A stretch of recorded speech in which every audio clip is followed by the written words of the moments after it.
Church, please stand and sing one last song with us on Christ the King Sunday. In the darkness we were waiting, without hope, without light, till from heaven you came running. There was mercy in your eyes, to fulfill the law and prophets. To a virgin came the word, from a throne of endless glory, to a cradle in the dirt.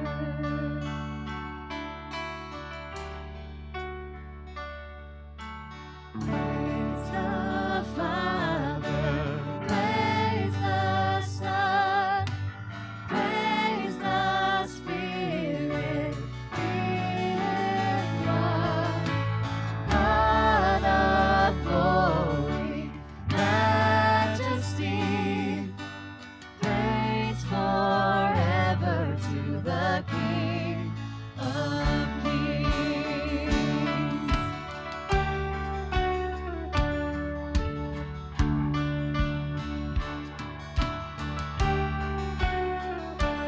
To reveal the kingdom coming, and to reconcile the lost, to redeem the whole creation. You did not despise the cross, for even in your suffering, you saw to the other side, knowing this was our salvation. Jesus, for our sake you died.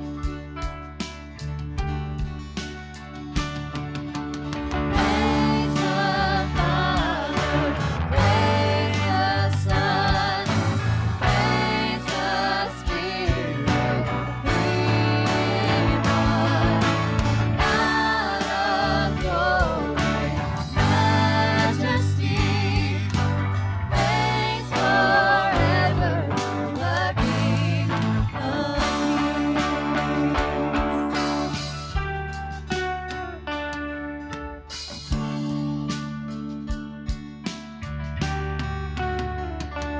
And the morning that you rose, all of heaven held its breath, till the storm was moved for good, and the Lamb had conquered death.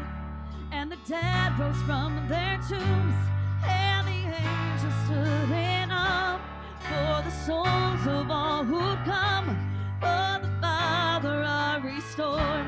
And the church of Christ was born, and the Spirit in the flame. Now this gospel truth of all shall not dim, shall not fade.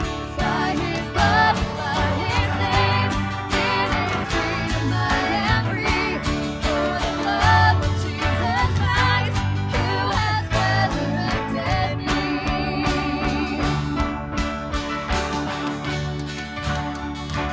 Praise the Father, praise the Son, praise the Spirit, three in one, God of glory, majesty, praise forever to the King of Kings.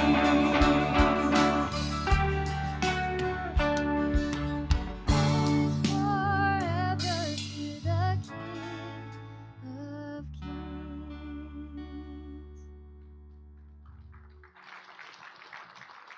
The Old Testament lesson is Psalm number 93.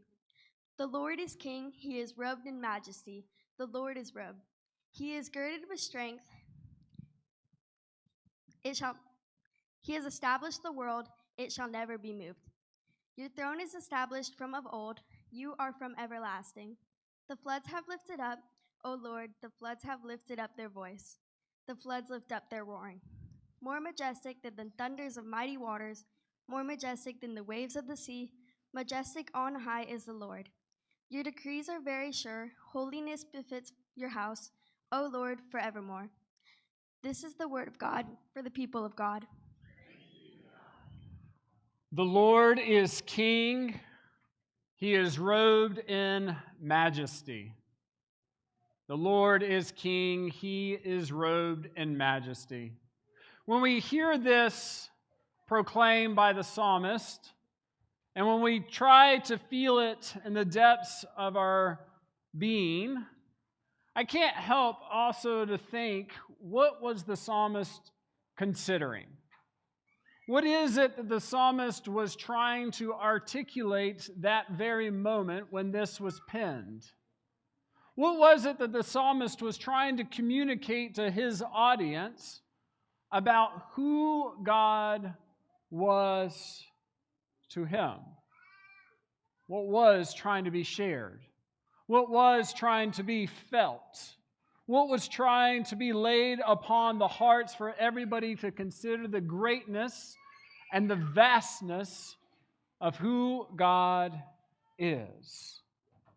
I will have to say that perhaps even in the midst of the psalm itself, the psalmist is saying that God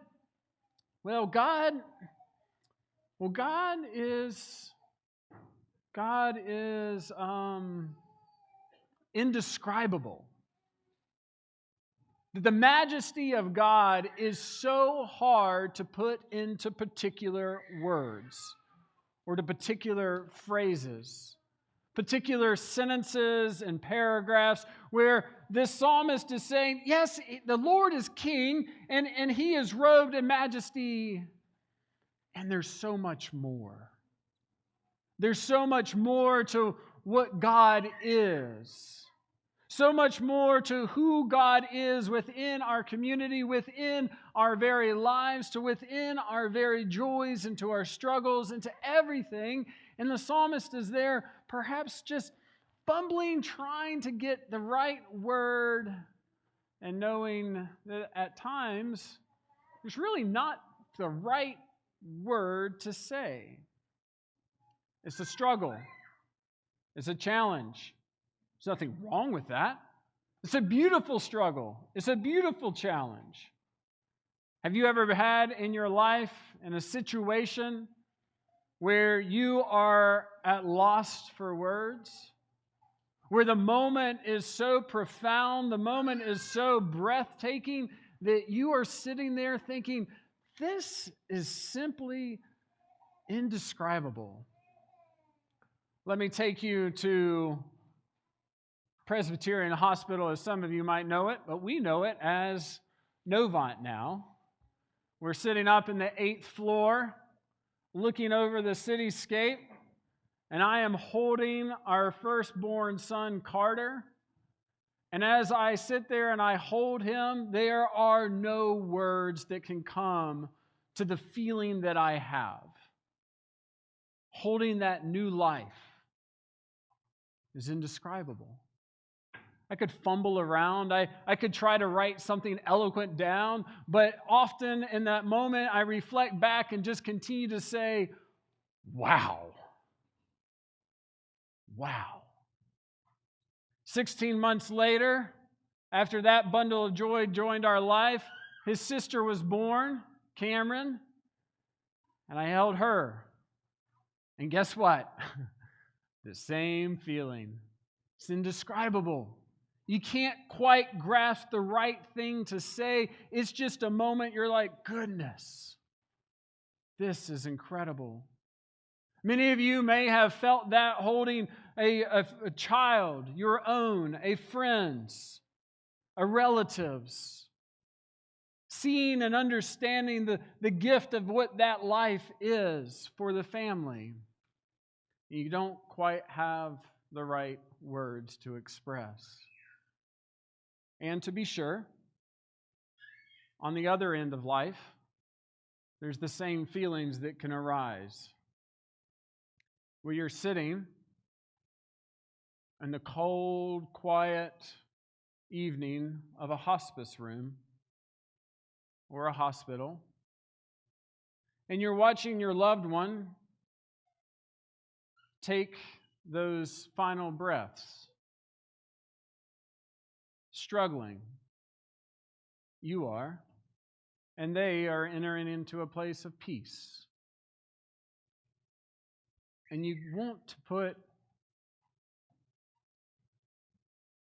the right phrase You want to express the right emotion, but even in that moment of peace, it doesn't feel peaceful though. Internally, you feel these rush of emotions happening.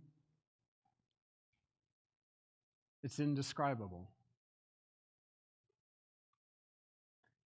In multiple accounts in life, between birth and death, we have moments that are indescribable, where we linger closely knit together with community, with friends and family, with loved ones,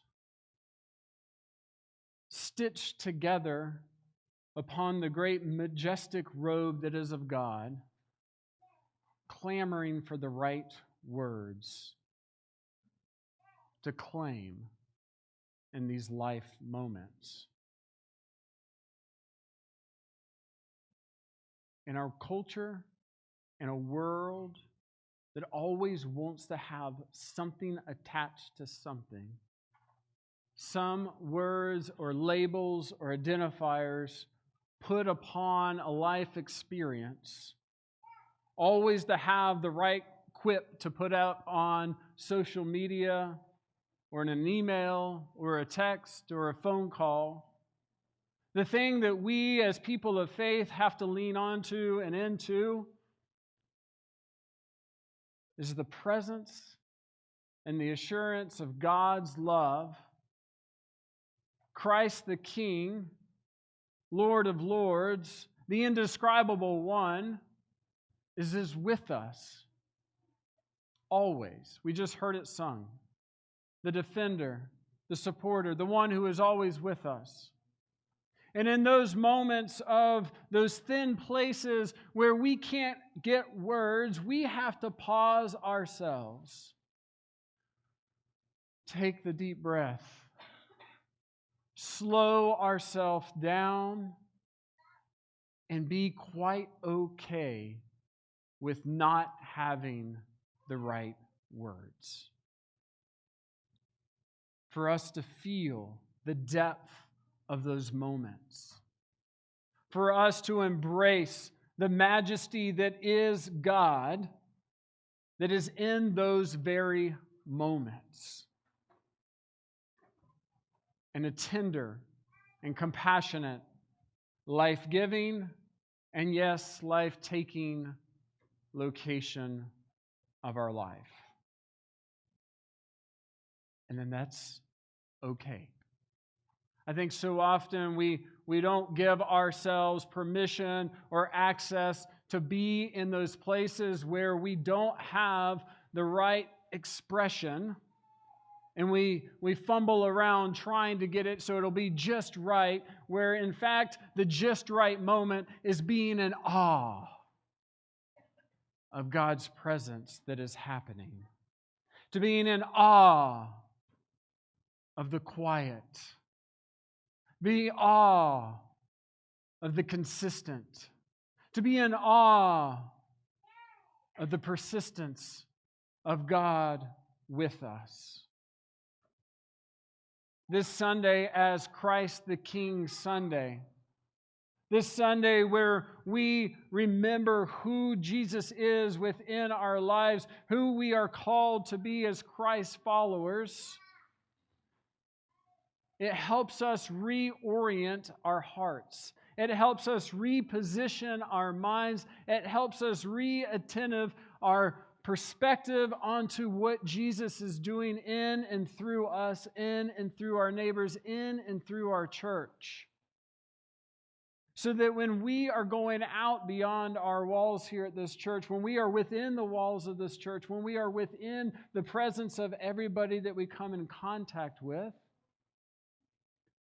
they were earnestly attempting to make sure that we are doing as Jesus is calling us, that we are doing as Jesus is leading us. You've heard me say it before, 87 different times Jesus said, "Follow me." Interesting, Jesus never said, "Worship me." We'll unpack that sometime else. Jesus said, "Follow me. follow, follow, follow, follow. A part of the following, a part of the doing, a part of the being with is a response to Jesus in our lives. It's our opportunity to be in community with folks around us who are struggling to grab the right words to describe how they're feeling, and then our presence with our community offers the stability, a consistency of humility and of compassion, of grace and of tenderness.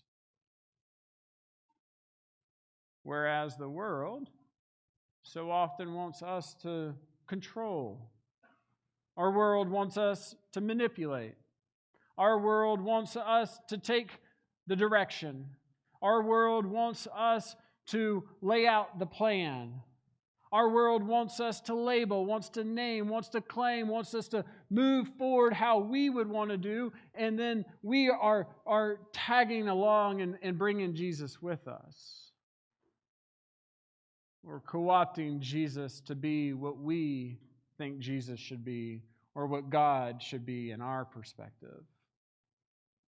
But when we hear this day about Christ the King Sunday, it helps us reorient our perspective on that. We have to pause. We have to step back. We have to reflect. Who's actually controlling whose life? Are we being attentive enough to Christ the King in our lives and in the presence of one another that we are saying, Jesus first?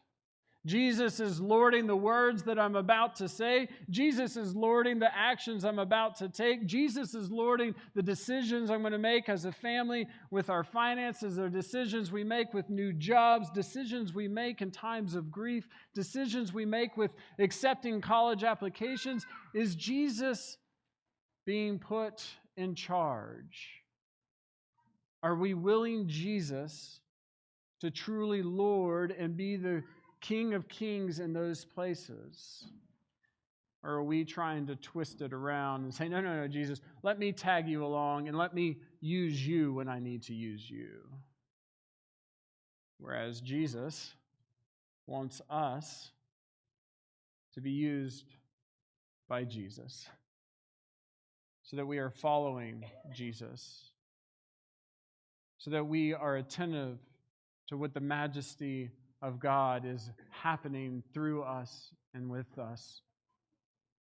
It might be indescribable, but that's okay. It's life-giving, it's life-healing, it's life-directing, and it's life-freeing. The more that we can center ourselves on the ways of Jesus, the more that we are going to feel free to talk about our faith, to offer our faith, to be present with our faith, to want to share our faith. Not a faith of our own, but a faith that is built on the majesty of God. When we hear this text from Psalm 93, and we think about the majesty of God, and we think about the psalmist saying that God was robed, he was girded with strength.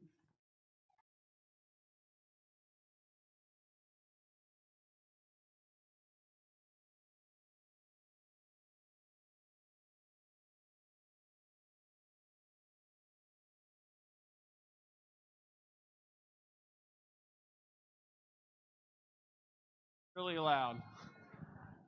It's this image of a robe. And the strength that is being spoken about on this robe and within this robe is us. When we think about God, you think about other kings, you can draw that image. You know, they have the big flowy robes, the red, the purple, the blues, whatever it might be. It might be stitched with fine gold thread. It might have adorned a crown, whatever it might be. That's a worldly robe. But when we think about God's majesty and the robe that God has, it incorporates all of creation. the flowing streams, the snow-crested Alps to the snow-crested Rockies, to the beaches lapping the sand. All of that is God's majesty. And each and every one of us are stitched upon that robe as well. From the sparkling, twinkling stars of the galaxies, we are all a part of it. Nothing's too large, nothing is too small for God to pull us into God's self and God's strength. And that's truly indescribable. So for this Christ the King Sunday, this day that we remember anything and everything that we do, it is and should be for God first and foremost. Lean into those moments where you just sit in awe and wonder of the majesty of God. Sit and take deep appreciation and deep peace that God is with us always. Sit and accept the freedom that comes from being led by Jesus first and foremost, so that you don't have to figure out how to pull Jesus along. That's exhausting and tiring. Allow Jesus to guide you. Hear those 87 different invitations that says, follow me. Follow me. Friends, Christ is our King. That's the majesty that we are stitched into this day and every day forward. For our prayer this morning, I want you to hear this song. I want you to let these words wash over you this morning, allowing your hearts to be redirected, your minds repositioned, so that in all that we do, we are following God, that we are saying yes to the acceptance of Christ our King, so that we are a different people in a hurting world.